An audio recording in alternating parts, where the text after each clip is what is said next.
Shalom shalom, selamat malam, selamat berjumpa lagi dalam One Way Ministry bersama Tuhan Yesus kita bisa. Haleluya.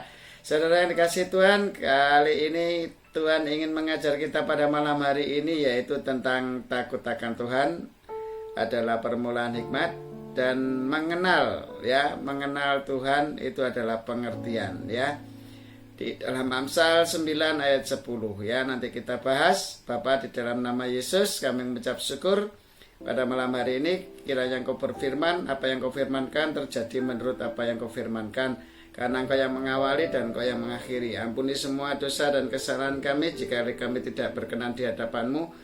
Pulihkan kehidupan kami, lepaskan kami dari segala penyakit. Dan kami yakin dan percaya kutuk hukum Taurat dari sakit penyakit dan hukum kutuk Taurat daripada kemiskinan, daripada keterikatan dalam hawa nafsu kedagingan, Engkau sudah lepaskan kami.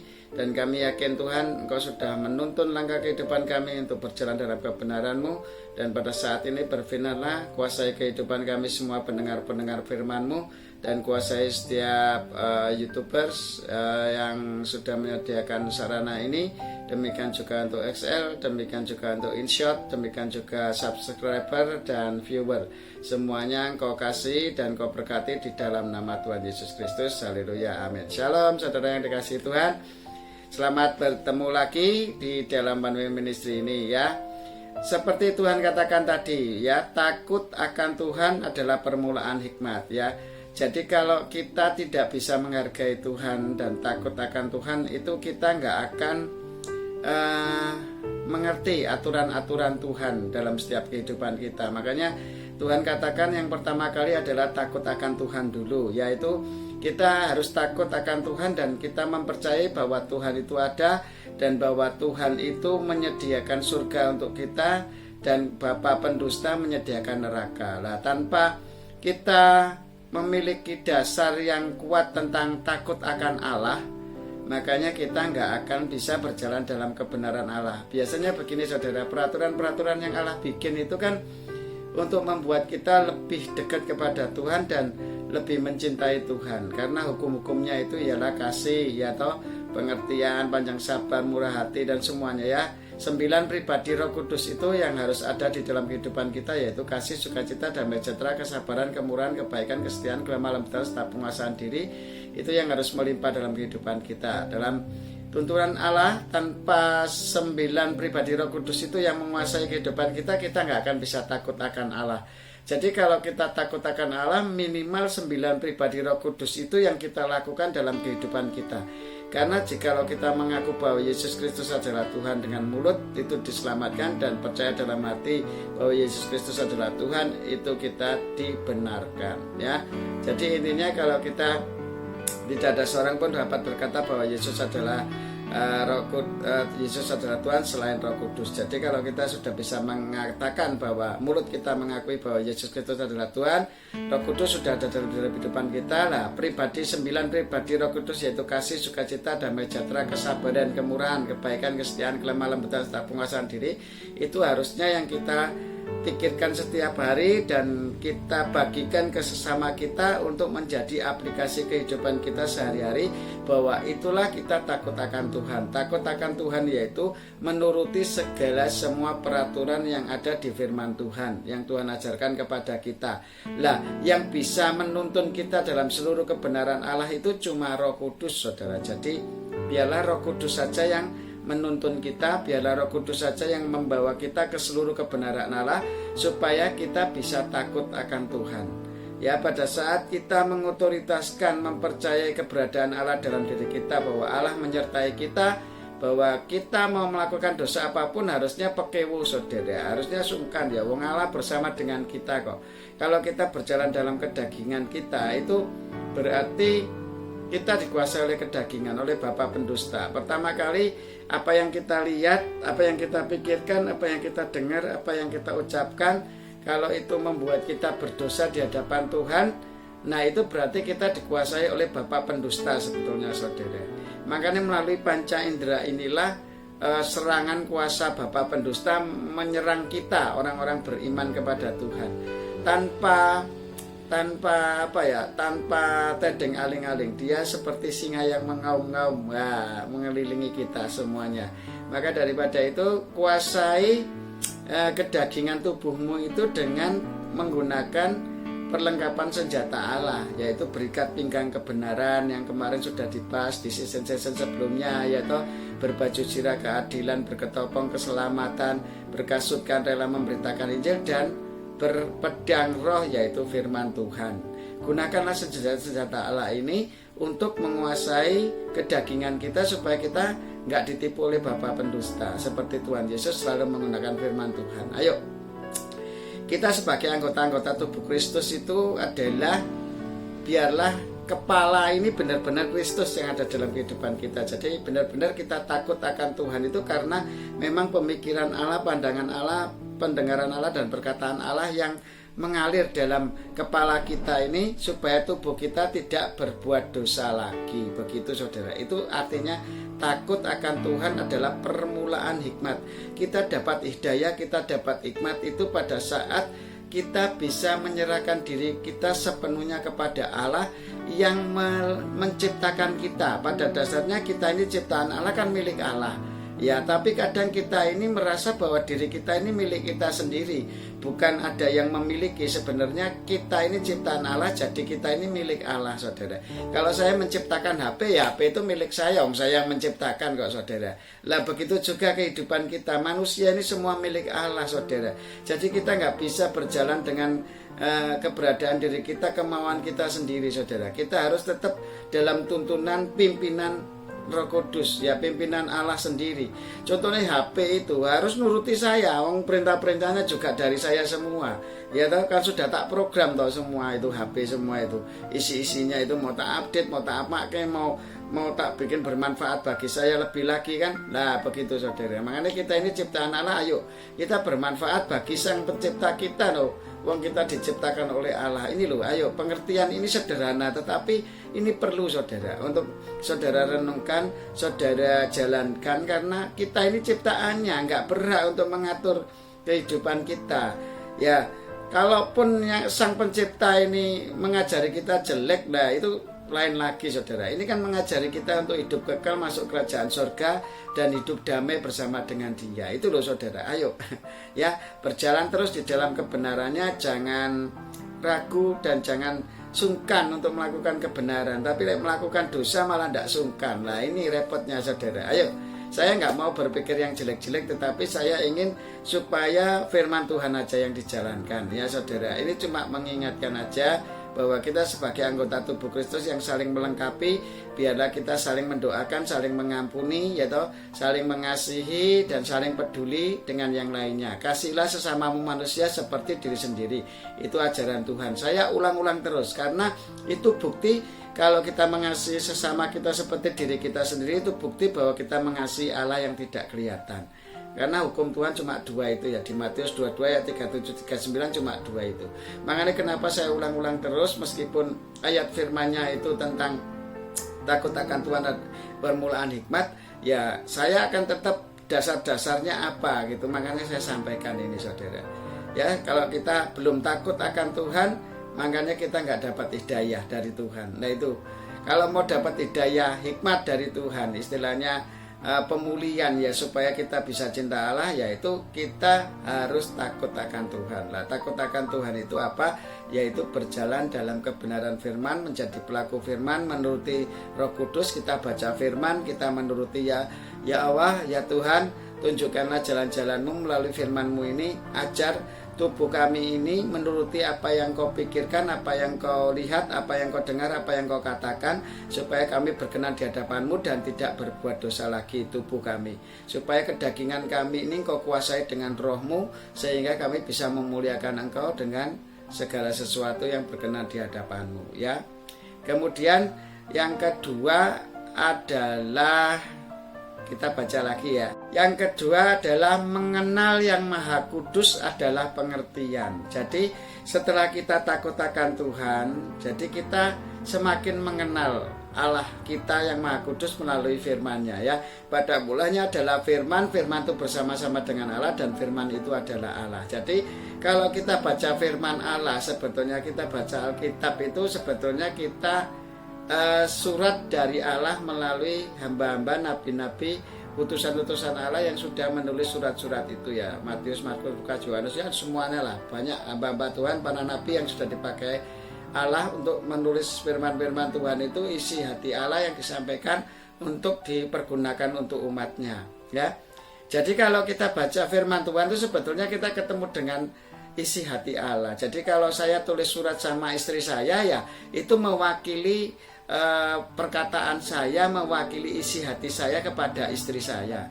Zaman dulu kan begitu saudara. Kalau sekarang kan WA, telepon itu mewakili orang yang mengatakan itu ya di WA itu saudara. Jadi jangan diragukan lagi saudara. Firman Tuhan itu pasti iya dan amin, itu benar, itu mewakili isi hati Allah gitu loh. Kalau kita masih ragu ya lucu lah. Maksud saya tulis surat sama istri saya, oh bukan aku kok sing nulis itu kok. Itu yang nulis anak saya mama, apa adik saya atau orang lain ya, nggak mungkin lah ya saudara. Kalau itu dari HP saya ya toh kemungkinannya kecil kan HP selalu saya bawa. Jadi kalau mamanya bukan saya yang menulis, itu mesti ada tanda-tanda khusus yang kelihatan bahwa oh ini nggak mungkin ini Bambang ini nulis kayak gini. Nah gitu loh. Itu tahu nanti istri kalau sudah biasa komunikasi gitu tahu lah. Makanya kalau kita sering baca firman nanti lama-lama kita hafal, oh pribadi Allah itu seperti ini. Kalau belum pernah membaca firman Tuhan ya repot, kita nggak akan mengenal isi hati Allah. Makanya mengenal Allah lebih dalam itu adalah pengertian ya. Kita akan memperoleh pengertian pada saat kita mengenal Allah lebih dalam lagi. Maksudnya begini saudara, pada saat saya pacaran dengan istri saya, ketemu pertama, kedua, ketiga, keempat, kelima, dan seterusnya lama-lama kita menjadi mengerti, gitu loh maksudnya. Jadi ngerti ya maksudnya ya. Jadi mengenal Allah, semakin kita mengenal Allah melalui membaca firman-Nya, dan melalui mendengar firman-Nya, melalui orang-orang yang mengatakan menyampaikan firman Tuhan kita dengar, makanya kita akan semakin mengerti, oh kilo isi hati Allah itu yang sebenarnya. Makanya pada saat kita takut akan Tuhan, percaya akan Tuhan, maksudnya percaya beriman kepada Tuhan itu artinya takut akan Tuhan itu beriman sama Tuhan. Kalau kita nggak percaya bahwa dia Pak Polisi, ya kita selamanya nggak kalau kita bersalah pun harus ditangkap Pak Polisi, karena kita nggak percaya sama Pak Polisi ya kita nggak mau ditangkap loh. Sopo kon sebetulnya gitu loh. Tapi nek kita sama percaya dia Pak Polisi, kita takut saudara mesti kalau kita melakukan kesalahan. Tapi kalau tidak melakukan kesalahan ya tidak takut gitu loh. Makanya sama Allah sebetulnya takut akan Tuhan itu bukan berarti kita jauh dari Tuhan, tapi kita itu segan ya menghargai pribadi Allah, yaitu melalui peraturan-peraturan yang membuat kita menjadi benar di hadapannya dan kita masuk surga nantinya. Nah itu saudara. Makanya saudara yang dikasihi Tuhan, ayo kita bangkit kembali kepada Tuhan supaya mengenal Allah pun kita menjadi mengerti tentang Allah ya. Kalau kita nggak mau mengenal Allah, ya kita selamanya nggak mengerti isi hati Allah. Kalau kita nggak mau mengenal pacar kita, nggak mau mengenal calon istri kita sebagai istri nantinya, ya kita nggak akan mengenal pribadinya gitu loh. Setelah kita mengenal, oh iya orang ini begini, berarti begini gitu loh saudara. Ayo mengenal Allah, wis toh, penak wis toh. Karena semua itu yang kerjakan Allah gitu loh saudara. Yang mengerjakan segala sesuatu untuk kita umat ciptaannya ini ya Allah sendiri gitu loh. Contohnya saya menciptakan HP kan, HP ini saya openi, saya cas, saya rawat, saya kasih upgrade, dan kan tergantung saya yang memiliki, saya yang merawatnya begitu loh saudara. Saya yang menciptakannya. Lah kita ini ciptaan Allah loh. Seringnya kita itu bandel melakukan PDW robot tapi sing nggak manut gitu ya. Sebetulnya bukan robot saudara. Kita diberi kebebasan untuk Tuhan. Mana yang mengerti kamu hal yang baik dan yang benar, mana yang salah dan enggak. Lah kalau orang yang normal itu kan ya mestinya hal yang benar ya pasti dilakukan lah. Mosok ngerjake soal disalahke kabeh ya toh, supaya ndak naik kelas gitu ya. Ngisi ujian tes masuk universitas kita salahke semua, nggak seneng sing bener-bener kan ya lucu. Berarti kita nggak normal gitu saudara. Berarti kita perlu itu berarti kalau pengen normal itu memang harus datang kepada Tuhan ya, karena Dia yang menciptakan kita, yang membuat kita normal itu Tuhan, saudara. Kalau kita tidak normal berarti kita datang kepada bapak pendusta, lah hidup kita pasti tidak normal. Seperti Adam dan Hawa, saat itu dia kudus loh, padahal dia kudus, tetapi karena dia terbujuk rayu oleh bapak pendusta, namanya bapak pendusta ya pasti mendustai kita, saudara, supaya kita lepas dari terang Tuhan, supaya kita jauh dari terang Tuhan, dan kita semakin ketinggalan kereta ya. Akhirnya kita menjadi umat-umat pilihannya setan. Lah, satu umat Tuhan yang lepas dari terang Tuhan berarti 1000 malaikat berduka cita, saudara. Ayo, makanya jangan membuat malaikat Tuhan berduka cita, buatlah malaikat Tuhan bersuka cita, supaya Tuhan di kerajaan surga di bumi ini terjadi seperti di surga, dan kemuliaan Tuhan semakin dinyatakan atas setiap kehidupan kita, dan kita semakin menyenangkan Tuhan ya. Jadi kalau kita takut akan Tuhan itu permulaan hikmat ya, kita akan dapat hidayah dari Tuhan. Kalau kita percaya kepada Tuhan, takut akan Tuhan itu artinya cinta sama Tuhan dan percaya sama Tuhan. Nah, itu artinya takut sama Tuhan. Bukan takut, medeni aku tak lari ya, bukan begitu, saudara. Takut akan Tuhan itu ialah mengenal perintah-perintah Tuhan supaya kita semakin mengerti isi hati Allah, yaitu seperti Amsal 9 ayat 10 itu. Makanya supaya kita semakin mengerti Allah dan kita semakin mengenal kebenaran-kebenaran Allah untuk berjalan dalam kebenaran, supaya kita dibenarkan oleh Allah dan kita bisa bermanfaat bagi orang banyak ya. Kalau kita punya ilmu dan kita bisa mengajarkan yang benar, kan kita jadi bermanfaat bagi orang lain ya. Contohnya ya kayak di YouTube itu banyak tutorial-tutorial cara menyetir mobil pemula gitu kan, diajari yang benar, saudara, maksud diajari yang salah ya toh, maju dikasih operan mundur gitu ya, nggak mungkin lah, saudara. Kalau kita sudah hidup benar itu biasanya akhirnya bermanfaat bagi orang banyak. Nah, itu maksudnya Tuhan begitu. Ayo jalan dalam kebenaran Tuhan supaya kita tidak salah dan kita bisa bermanfaat bagi orang banyak ya. YouTuber yang ada di YouTube itu kan biasanya mengajarkan yang banyak, yang mengajarkan yang benar-benar, saudara. Ya kalau ada yang salah umpamanya kurang berkenan di hadapan Tuhan ya jangan ditiru, saudara. Sudah ditinggalkan saja, terus didoakan, saudara. Karena pelayanan kita itu justru melayani orang-orang yang terhilang, itu orang-orang yang berdosa, orang yang belum mengenal Tuhan, orang yang belum takut akan Tuhan, dan orang yang belum mau mengenal Tuhan. Jadi belum takut akan Tuhan dan tidak mau mengenal Tuhan, akhirnya dia tidak berpengertian dan akhirnya dia tidak mendapat hikmat. Intinya begitu, saudara. Amsal 9 ayat 10 ini. Ayo saudara, kembali ke Tuhan lagi, kembali ke Tuhan lagi, kembali ke Tuhan. Selama ini hidupmu masih belum berjalan dalam kebenaran firman Tuhan, itu berarti belum jalan dalam kebenaran, karena firman Tuhan itu adalah kebenaran. Di Yohanes 17 ayat 17 mengatakan bahwa kuduskanlah mereka dalam kebenaran, firman-Mu adalah kebenaran, dan pada mulanya adalah firman, firman itu bersama Allah, dan firman itu adalah Allah. Berarti firman Tuhan itu adalah kebenaran, adalah kekudusan Allah. Ayo berjalan dalam kekudusan Allah, berjalan dalam firman-Nya, berarti kita hidup kudus dan berkenan di hadapan Tuhan. Bapa yang kerajaan surga, kami mengucap syukur atas semua yang Kau kerjakan atas firman-Mu saat ini, sudah bekerja dan terjadi atas kehidupan kami. Bapa di dalam kerajaan surga, dikuduskan nama-Mu, datanglah kerajaan-Mu, jadilah kehendak-Mu di bumi seperti di surga. Cukupkanlah makanan kami sepanjang hari ini, dan ampunilah kesalahan kami seperti kami mengampuni orang yang bersalah kepada kami, dan janganlah masukkan kami ke dalam pencobaan, tetapi bebaskanlah kami dari yang jahat. Haleluya, amin. Dan kami yakin dan percaya Tuhan, kami sudah Engkau lepaskan dari kutuk hukum Taurat, yaitu dari segala penyakit, dari segala kemiskinan, dari segala keterbelengguan hawa nafsu kedagingan kami dalam keterikatan kuasa kegelapan. Dan kami sudah Engkau lepaskan itu semenjak Engkau mati di kayu salib 2000 tahun yang lalu, dan mati dan bangkit, dan saat ini Engkau memberikan estafet kerjanya melalui kuasa Roh Kudus yang saat ini bekerja melawat kami, menjagai kami, melindungi kami dengan malaikat-malaikat Tuhan, dan memproteksi kami dengan kebenaran-kebenaran Allah yang luar biasa untuk melawan kuasa kegelapan.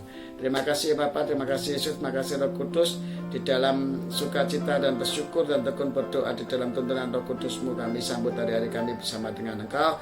Dan kami semuanya yang mendengarkan, yaitu baik YouTube maupun InShot, demikian juga XL, demikian juga subscriber dan viewer, kami yakin dan percaya kami semua sudah mempersembahkan tubuh kami sebagai persembahan yang hidup, kudus dan berkenan di hadapan-Mu sebagai ibadah yang sejati. Haleluya, amin. Salam saudara, sampai ketemu lagi pada season berikutnya. Bersama Tuhan Yesus kita bisa one way ministry. Haleluya, amin.